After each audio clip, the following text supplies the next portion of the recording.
ನಮಸ್ಕಾರ ಸ್ನೇಹಿತರೆ, ಮನುಷ್ಯನಿಗೆ ಒಂದು ದೊಡ್ಡ ಪ್ರಶಸ್ತಿ ಏನಪ್ಪಾ ಅಂತ ಹೇಳಿದ್ರೆ, ಜನ ಪ್ರೀತಿಯಿಂದ ಹೃದಯದಲ್ಲಿಟ್ಟು ಪೂಜಿಸೋದು. ಅದಕ್ಕಿಂತ ದೊಡ್ಡ ಪ್ರಶಸ್ತಿ ಏನಪ್ಪಾ ಅಂದ್ರೆ, ಅವರ ಹೆಸರನ್ನ ರಸ್ತೆಗಳಿಗೆ ಅಥವಾ ಏರಿಯಾಗಳಿಗೆ ಇಡೋದು. ಡಾಕ್ಟರ್ ರಾಜ್ಕುಮಾರ್ ರಸ್ತೆ, JP ನಗರ್, ಹೀಗೆ ಹೆಸರುಗಳನ್ನ ಇಡೋದು. ಅಂದ್ರೆ ಶಾಶ್ವತವಾಗಿ ಉಳಿಯಂತ ಮಾಡೋದು. ಅದಕ್ಕಿಂತ ದೊಡ್ಡದೇನಪ್ಪ ಅಂದ್ರೆ, ಅವರ ಪುತ್ಥಳಿಗಳನ್ನ, ಅವಳ ಸ್ಟ್ಯಾಚ್ಯೂಗಳನ್ನ ಸ್ಥಾಪನೆ ಮಾಡೋದು. ಈ ಸ್ಟ್ಯಾಚ್ಯೂಗಳನ್ನ ಮಾಡಬೇಕು ಅಂದ್ರೆ ಅವರು ಜನಮಾನಸದಲ್ಲಿ ಉಳಿಯುವಂತ ಕೆಲಸ ಮಾಡಿರ್ಬೇಕು. ಈ ವಿಚಾರನ ಈ ಸ್ಟ್ಯಾಚ್ಯೂ ವಿಚಾರ ಯಾಕೆ ಮಾತಾಡ್ತಿದ್ದೀನಿ ಅಂದ್ರೆ, ನಮ್ಮ ರಾಜ್ಯದಲ್ಲಿ ಈಗ ಮುಖ್ಯಮಂತ್ರಿ ಆಗಿದ್ದಾರಲ್ಲ, ಶ್ರೇಷ್ಠ ರಾಜಕಾರಣಿ, ಗಾಂಧಿವಾದಿ, ಗಾಂಧಿಯನ್ನ ಅನುಸರಿಸುತ್ತಿರುವಂತವರು, ಎಲ್ಲರನ್ನು ಸಮಾನವಾಗಿ ಕಾಣುವಂತವರು, ಕಾಂಗ್ರೆಸ್ನ ಮುಖ್ಯಮಂತ್ರಿ, ಕರ್ನಾಟಕದ ಮುಖ್ಯಮಂತ್ರಿ, ಹಿಂದುಳಿದ ವರ್ಗದವರ ಮುಖ್ಯಮಂತ್ರಿ CM ಸಿದ್ದರಾಮಯ್ಯನವರಿಗೆ ಈಗ ಸ್ಟ್ಯಾಚ್ಯೂ ಮಾಡಬೇಕು ಅಂತ ಬಹಳಷ್ಟು ಮಿತ್ರ ಮಂಡಳಿಯವರು ತೀರ್ಮಾನ ಮಾಡಿದ್ದಾರೆ. ಸರ್ವೋದಯ ಸಂಘದ ಮುಖಂಡರು ಸಿದ್ದರಾಮಯ್ಯನವರಿಗೆ ಒಂದು ಸ್ಟ್ಯಾಚ್ಯೂ ಮಾಡೋದು ಅನ್ನೋ ವಿಚಾರ ಇದೆಯಲ್ಲ, ಅದೇ ಬಹುದೊಡ್ಡ ವಿಚಾರ. ಈ ವಿಚಾರವನ್ನ ನಾನು ನಿಮಗೆ ವಿವರವಾಗಿ ತಿಳಿಸ್ಬೇಕು ಅಂತ ಇದ್ದೀನಿ. ಹಾಗಾಗಿ ಈ ವಿಡಿಯೋವನ್ನ ಸಂಪೂರ್ಣವಾಗಿ ನೋಡಿ. ಸ್ನೇಹಿತರೆ, ಸನ್ಮಾನ್ಯ ಸಿದ್ದರಾಮಯ್ಯನವರು, ಸ್ನೇಹಿತರೆ, ನಾನು Prajaakeeya Srinivas Belur. Welcome to Prajaakeeya news. ದಯಮಾಡಿ ನನ್ನ ಯೂಟ್ಯೂಬ್ ಚಾನಲ್ಗೆ ಸಬ್ಸ್ಕ್ರೈಬ್ ಆಗಿ ಹಾಗೂ ಈ ವಿಡಿಯೋವನ್ನು ಸಂಪೂರ್ಣವಾಗಿ ನೋಡಿ. ಸ್ನೇಹಿತರೆ, ಸನ್ಮಾನ್ಯ ಸಿದ್ದರಾಮಯ್ಯನವರು ಒಂದು ಪುಟ್ಟ ಗ್ರಾಮ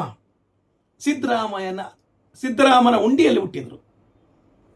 ಇವರು LKG UKG ಓದಲಿಲ್ಲ, ನೇರವಾಗಿ 4ನೇ ಕ್ಲಾಸಿಗೆ ಸೇರ್ಕೊಂಡ್ರು.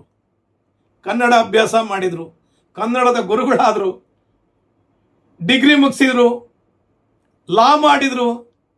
ಅವರೇ ಹೇಳೋ ಪ್ರಕಾರ ಸಂಡೇ ಮಂಡೇ ಲಾಯರ್ ಆದ್ರು, ರಾಜಕೀಯಕ್ಕೆ ಬಂದ್ರು, ಹಲವಾರು ಏಳು ಬೀಳುಗಳನ್ನ ಕಂಡ್ರು, ದೇವೇಗೌಡರ ಜೊತೆ ಇದ್ರು, ಉಪಮುಖ್ಯಮಂತ್ರಿ ಆಗಿದ್ರು, ಫೈನಾನ್ಸ್ ಮಿನಿಸ್ಟರ್ ಆಗಿದ್ರು.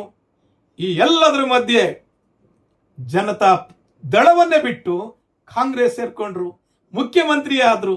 ಈಗ ಕರ್ನಾಟಕ ರಾಜ್ಯದಲ್ಲಿ 2ನೇ ಬಾರಿ ಮುಖ್ಯಮಂತ್ರಿ ಆಗಿದ್ದಾರೆ. ಸ್ನೇಹಿತರೆ, ಇವರಿಗೆ ಯಾಕೆ ಪುತ್ಥಳಿ ಮಾಡಬೇಕು ಅಥವಾ ಸ್ಟ್ಯಾಚ್ಯೂ ಮಾಡಬೇಕು ಅಂದ್ರೆ, ಇವರು ಹಿಂದುಳಿದ ವರ್ಗದವರ ಏಳಿಗೆಗಾಗಿ ನಂಬರ್ 1, ನಂಬರ್ 2, ಗಾಂಧೀಜಿಯವರ ತತ್ವಗಳಿಗೆ, ಆದರ್ಶಗಳಿಗೆ ಹೋರಾಟ ಮಾಡುವಂತ ಮುಖ್ಯಮಂತ್ರಿ ಅಂತ. ಸ್ನೇಹಿತರೆ, ಇವರು ಎಂತ ಕಠಿಣ ಪರಿಸ್ಥಿತಿಯಲ್ಲೂ ಸಹಿತ ತತ್ವಗಳಿಗೆ, ಸಿದ್ಧಾಂತಗಳಿಗೆ ಇವರು ರಾಜಿ ಆಗೋದಿಲ್ಲ ಅಂತ ಅವರ ಸ್ನೇಹಿತರು. ಇವರು ಸಮಾಜವಾದಿ ಚಿಂತಕರು ಅಂತ ಹೇಳ್ತಾರೆ. ಸ್ನೇಹಿತರೆ, ಸಮಾಜವಾದ ಅಂದ್ರೆ ಎಲ್ಲರನ್ನು ಸಮಾನವಾಗಿ ಕಾಣೋದು, ಸಮಾಜ ನಿರ್ಮಾಣ ಮಾಡೋದು, ಬಸವಣ್ಣನವರ ತತ್ವಗಳನ್ನ, ಆದರ್ಶಗಳನ್ನ ಅನುಷ್ಠಾನ ಮಾಡೋದು, ಲೋಹಿ ಅವರ ತತ್ವಗಳನ್ನ ಅನುಷ್ಠಾನ ಮಾಡೋದು, ಎಲ್ಲ ವರ್ಗದವರನ್ನ, ಎಲ್ಲ ಧರ್ಮದವರನ್ನ, ಎಲ್ಲರನ್ನು ಸಹಿತ ಸಮಾನವಾಗಿ ಕಾಣೋದು, ಹಾಗೂ ಪ್ರಜಾಪ್ರಭುತ್ವವನ್ನ, ಸಂವಿಧಾನವನ್ನ ಉಳಿಸಲಿಕ್ಕೆ ಹೋರಾಟ ಮಾಡೋದು ಅಂತ. ಈಗ ಸ್ನೇಹಿತರೆ, ಸಿದ್ದರಾಮಯ್ಯನವರು ಸಮಾಜವಾದಿನೇ, ಅದರಲ್ಲೇನು ಡೌಟ್ ಇಲ್ಲ. ಆದರೆ ಸಿದ್ದರಾಮಯ್ಯನವರ ಸುತ್ತಮುತ್ತ ಇರುವವರು ಈಗ ಅಗರ್ಭ ಶ್ರೀಮಂತರು, ಶಾಸಕರಿರ್ಬಹುದು, ಸಚಿವರಿರ್ಬಹುದು, ಅವ್ರ ಸುತ್ತಮುತ್ತ ಇದ್ದಾರಲ್ಲ, ಮಿತ್ರ ಮಂಡಳಿ ಅಂತೀವಲ್ಲ, ಅವರು ಬಹಳಷ್ಟು ಶ್ರೀಮಂತಿಕೆ ಇರುವಂಥವ್ರು. ಅವರ ಈ ಒಂದು ಸ್ಟ್ಯಾಚ್ಯೂವನ್ನು ಮಾಡ್ತಾ ಇದ್ದವರು. ನನಗೆ 2 ಪ್ರಶ್ನೆಗೆ ಉತ್ತರ ಬೇಕು. ಈ ಒಂದು ಸ್ಟ್ಯಾಚ್ಯೂ ಮಾಡಲಿಕ್ಕೆ ಸರ್ಕಾರದ ಹಣ ಖರ್ಚಾಗುತ್ತಾ, ಅಥವಾ ಈ ಅವರ ಪ್ರೀತಿಯಿಂದ ಇದ್ದಾರಲ್ಲ, ಅವರ ಸುತ್ತಮುತ್ತ ಇದ್ದಾರಲ್ಲ, ಅವರು ಖರ್ಚು ಮಾಡ್ತಾರೋ, ಅಥವಾ ಸ್ನೇಹಿತರೆ ಅದನ್ನ ಎಲ್ಲಿ ಸ್ಥಾಪನೆ ಮಾಡ್ತಾರೆ, ಆ ಜಾಗ ಯಾರ್ದು, ಸರ್ಕಾರದ ಅಥವಾ ಪ್ರೈವೇಟ್ ಇಂದ,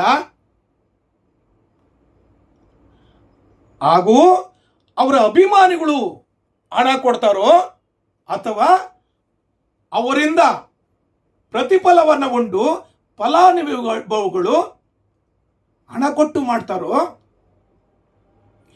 ಅಭಿಮಾನಕ್ಕೂ ಮತ್ತು ಫಲಾನುಭವಿಗಳಿಗೂ, ಅಭಿಮಾನಿಗಳು ಯಾವುದೇ ಫಲಾಪೇಕ್ಷೆ ಇಲ್ಲದೆ ಸಿದ್ದರಾಮಯ್ಯನವರಿಗೆ ಸಪೋರ್ಟ್ ಮಾಡರು. ಆದರೆ ಫಲಾನುಭವಿಗಳು ಸಿದ್ದರಾಮಯ್ಯನ ಉಪಯೋಗಿಸ್ಕೊಂಡು ಹಣ ಮಾಡೋ ಅಂಥವ್ರು, ಬೇರೆ ಬೇರೆ ದಂಧೆ ಮಾಡೋ ಅಂಥವ್ರು, ಅವರು ಹಣ ಕೊಟ್ಟು ಈ ಒಂದು ಸ್ಟ್ಯಾಚ್ಯೂನ ಮಾಡಿಸ್ತಾರೋ, ಪ್ರತಿಷ್ಠಾಪನೆ ಮಾಡ್ತಾರೋ ಅನ್ನೋದು ನನ್ನ ಪ್ರಶ್ನೆ ಅಲ್ಲ, ಎಲ್ಲರ ಪ್ರಶ್ನೆ. ಸರ್ಕಾರಿ ದುಡ್ಡಲ್ಲಿ ಮಾಡ್ತಾರೋ, ನಂಬರ್ 2 ಅಭಿಮಾನಿಗಳಿಂದ ಕಲೆಕ್ಟ್ ಮಾಡ್ತಾರೋ, ನಂಬರ್ 2, ನಂಬರ್ 3 ಫಲಾನುಭವಿಗಳು ಇವರು ಮಾಡಿಸ್ತಾರೋ ಅನ್ನೋದು ಎಲ್ಲರ ಯಕ್ಷ ಪ್ರಶ್ನೆ. ಸ್ನೇಹಿತರೆ, ಇದನ್ನ ಎಲ್ಲಿ ಪ್ರತಿಷ್ಠಾಪನೆ ಮಾಡ್ತಾರೆ? ಬೆಳಗಾವಲ್ಲಿ ಮಾಡ್ತಾರೋ ಅಥವಾ ಬೆಂಗಳೂರಲ್ಲಿ ಮಾಡ್ತಾರೋ? ಬೆಳಗಾವಿಯ ಸರ್ವೋದಯ ಸಂಘದ ಪ್ರಮುಖರ ಪ್ರಕಾರ ಇದನ್ನ ಬೆಳಗಾವಿನಲ್ಲೇ ಮಾಡ್ತಾರೆ ಅಂತ. ಪಂಚಾಕ್ಷರಯ್ಯ, ನೀಲಕಂಠಯ್ಯ, ಗುಣಾಚಾರಿ ಅನ್ನೋರ ಪ್ರಕಾರ, ಇವರ ಪ್ರಕಾರ ಬೆಳಗಾವಿನಲ್ಲೇ ಮಾಡಬೇಕು ಅಂತ.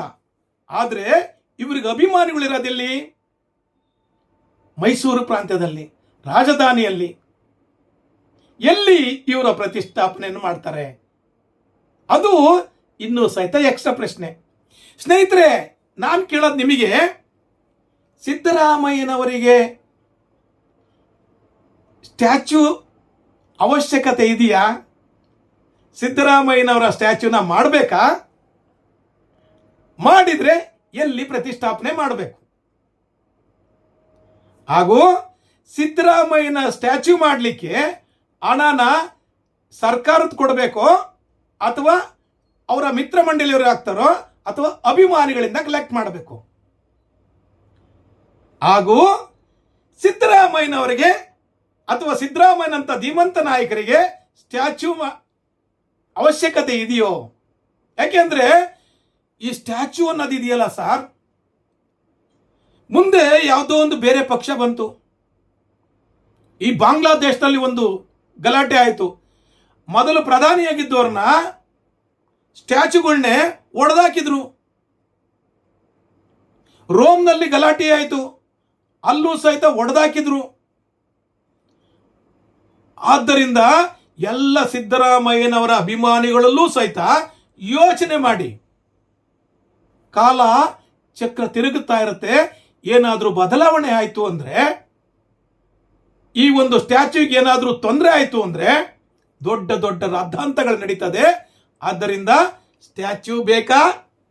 ಮತ್ತೆ ಪ್ರಶ್ನೆ, ಯಾರ್ದ ಹಣದಲ್ಲಿ ಮಾಡಿಸ್ಬೇಕು ಮತ್ತು ಎಲ್ಲಿ ಪ್ರತಿಷ್ಠಾಪನೆ ಮಾಡಬೇಕು ಅನ್ನೋದು ಬಹಳ ಮುಖ್ಯವಾದ ಪ್ರಶ್ನೆ. ನೀವು ಅದಕ್ಕೆ ಕಾಮೆಂಟ್ಸ್ ಮೂಲಕ ವಿಚಾರವನ್ನು ತಿಳಿಸಿ. ದಯಮಾಡಿ ನನ್ನ ಈ ವಿಡಿಯೋ ನೋಡಿದ್ದಕ್ಕೆ ನಿಮಗೆಲ್ಲರಿಗೂ ಬಹಳ ಥ್ಯಾಂಕ್ಸ್. ಹಾಗೂ ಈ ವಿಚಾರವನ್ನು ಕಾಮೆಂಟ್ಸ್ ಮಾಡಿ. ಶೇರ್ ಮಾಡಿ. Thank you very much.